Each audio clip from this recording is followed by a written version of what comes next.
Hello everyone! So I've been getting requests for quite a while now to show you guys the new rats cage, probably because I told you I'd make a video about it when I got it and then I didn't. I did film a video of us putting up the new cage, but it just ended up being quite crap and I didn't want to upload a crap video, so that's why you never saw that. I'm sorry. So today I'm going to finally show you their new home in the kind of rat community online. A cage tour video is like a fairly standard thing to do, so that's why I'm gonna do one. I did a cage tour once before, but it was a bit more of a joke cage tour, like the rats gave you a tour themselves.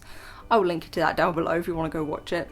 Possibly one of my favourite videos I've ever made, to be honest. But this time we're just going to do it straight up so I can explain to you the stuff that needs to be explained. For those of you that don't know, I have 7 rats, not intentionally, but that's another story. And they started off in the Happy Liberta house. I think it's just called the Happy Liberta house, maybe. They started off in that cage, which was a big white one, and it was basically a bird cage, but a lot of people use it for rats. That cage is perfectly nice, but I didn't feel like it made the most use of the space because the platforms were very small. And as we got more rats and as Einstein and Darwin got older, I just wanted something that was a bit more practical for them to climb around and a bit safer. Throughout this whole video, by the way, you're going to hear them drinking. And there's nothing I can really do about it other than go slap the water bottle out of their mouth. I would prefer not to. So we bought the double critter nation, which is, I'm pretty sure, like the most popular, the best rat cage, really. I watched a lot of people's cage tours leading up to when I got ratties, and I saw a lot of double critter nations. It's a really good cage, it has a lot of space. It's a bit more difficult to hang certain things on there, like there's certain hammocks that I can't use anymore just because of the way that the bars are. It's not as full of stuff as I would like. I would like to get them a lot more hammocks and baskets and stuff to go in, but right now I just can't afford it, and they've got a reasonable amount of stuff to keep them happy. But I do want to get more eventually because there's just so much space and they love loads of stuff. So the first great thing about this cage is the doors completely open, so you can have the entire front of the cage open. It's really handy when it comes to cleaning, but it's also just nice to be able to cuddle them without having to awkwardly reach in. So the cage has 4 levels and you can actually buy them individually. So this is a double critter nation, it's basically one stacked on top of the other, but you can buy just one half with the 2 levels on it. This is Darbine eating his lunch. He's eating some spinach. They've got some grapes, some tomatoes, some pasta, some pine nuts, and just some of their lab blocks. The bottom level has just an empty box on it right now, and I've made sure that I took all of like the sellotape off and any stickers and things like that so they can't eat it. I often put them in a box and then within a few days they destroy it, but they spend so much time in there. So they really seem to enjoy boxes and just weeing in them and biting them, and who am I to judge? You know, if that's what they enjoy doing, then I'll give them a box to do it in. I put their litter tray on the bottom level just because they seem to poo in that corner the most, but they're being little gits right now, and every time I put the litter tray somewhere, they just seem to choose to poo somewhere else. I don't really mind too much because I mean they're tiny little poos at the end of the day. It's not that difficult to clean up, but they used to be pretty much litter trained. I don't know if a moving cage has made them rebellious or forget that they used to poo in the toilet, but yeah, they're not quite so good at it anymore. They have a little cat ball with a bell in it in their cage, but they don't really care, they don't really play with it.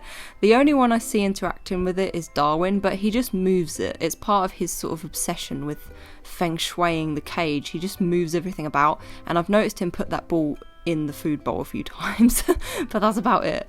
This little level is technically the 3rd one, and I don't really have anything on it other than a brick to keep the fleece down. When I was filming this, there were other things that were in the washing machine that I couldn't hang in there yet, but when they're dry, they will have other bits on that level. So on the very top level, I have a yellow fleece, a pod, a lava block, and a brick. The brick is just there really to keep the fleece down, but it's also good for their nails because they climb on it quite a lot. I also secure the fleece with these binder clips just on certain sides of the cage, in places where it's not gonna, you know, catch on their feet or anything. I like to use fleece as the base on the levels of the cage rather than like a bedding that you'll throw away each time it gets dirty, just because well, for obvious reasons, it's much less wasteful. I mean, I can wash their fleece, they can chew the fleece up, they can play with it, they like the little scrap bits of material. Sometimes they like just a big pile of fleece in the corner of the cage and they'll, you know, go underneath it and make a little bed for themselves. When I've had to deflea the boys before, what we do is obviously wash the fleece, and then I fold it up in a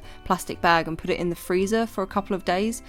Apparently that's supposed to help. This hammock they absolutely love. It's a 3-story hammock, so you've got the bottom bit, this little middle pocket, and then the top bunk, which is Darwin's bunk. Both these hammocks came as part of a set. They also came with a tunnel, so they're all made with the same pattern, and they were pretty reasonable price, and they were made really well, so if they're still on eBay, I'll link you to them down below. On the second level, there's a food bowl, a water bowl, a hammock, and a little igloo.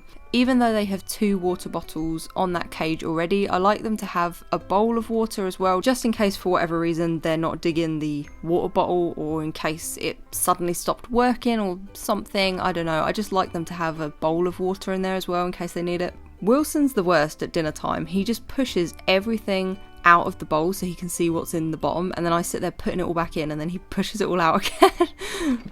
Wilson! He always does that.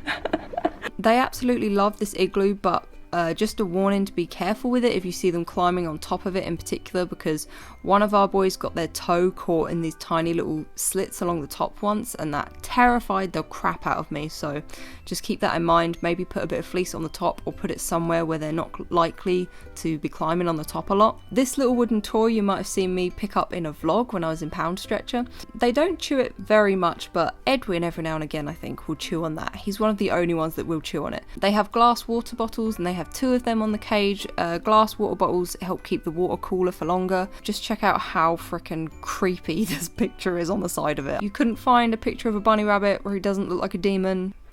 Fair enough, but it's kind of creepy. Thank you so much for watching this video. I really hope that you enjoyed it. As usual, number 1, try and hashtag adopt don't shop. Number 2, I know they're adorable, but if they're not right for you, you haven't got the time to spend with them or the space or whatnot, then don't get that pet. The right pet for you and your lifestyle is out there somewhere. And actually, on that note, I'm probably going to be rehoming 2 of our boys, Frankie and George. I've been thinking about this for a while. Frankie and George, basically, they were family members, rats, and they couldn't keep them anymore, and obviously because we are the rat people, we took them, and I couldn't say no. You know, these little rats needed a home, and I did have space and a cage, so I took them, and they now live in the Happy Liberta house, which was the one our boys started out with. I did try and get them all in one cage. I tried for a long time to socialise them and get them used to each other, but possibly just because they're older males and they're pretty grown up at this point, they're not keen on accepting anyone else into their group. They didn't get along, and they just seemed miserable together, so I didn't want to put them through that when I had another cage they could stay in on their own. So George and Frankie lived, just them 2, in the Happy Liberta house. I love them to bits and I would love to keep them, but they're very shy, and I feel like they need a lot more time than I have to give them now. Like when I first got Louis, Wilson and Edwin, they needed a lot of time and patience and attention from me, and I had the time to give that to them then, because we only had 5 rats altogether. Whereas now that I have 7 and I have 2 big cages to clean out and my work is just getting really busy, I just feel like I'm not the right mum for them anymore. I feel like someone else that has more time to work on like their relationship with people should have them, because they are such adorable, lovely little boys, but they could come out of their shell so much more. I've kind of been wanting to rehome them for a while now, but I didn't want to rush into it because I'm going to be very picky about who they go to, obviously. If they go to that home and something goes wrong, then I would have them back. I don't want them being passed from person to person to person, because it takes them a while to get used to someone. They've just got used to me, so you know, I would be happy to take them back again if something went wrong, but ideally I want to find them a forever home where they don't have to be passed around any longer. I'm still taking good care of them at the minute, you know, I'm not neglecting them or anything, but I just know someone else could do a better job with more time. Anyway, thank you so much for watching this video. I really hope that you enjoyed it, and I'll speak to you again soon. Bye bye.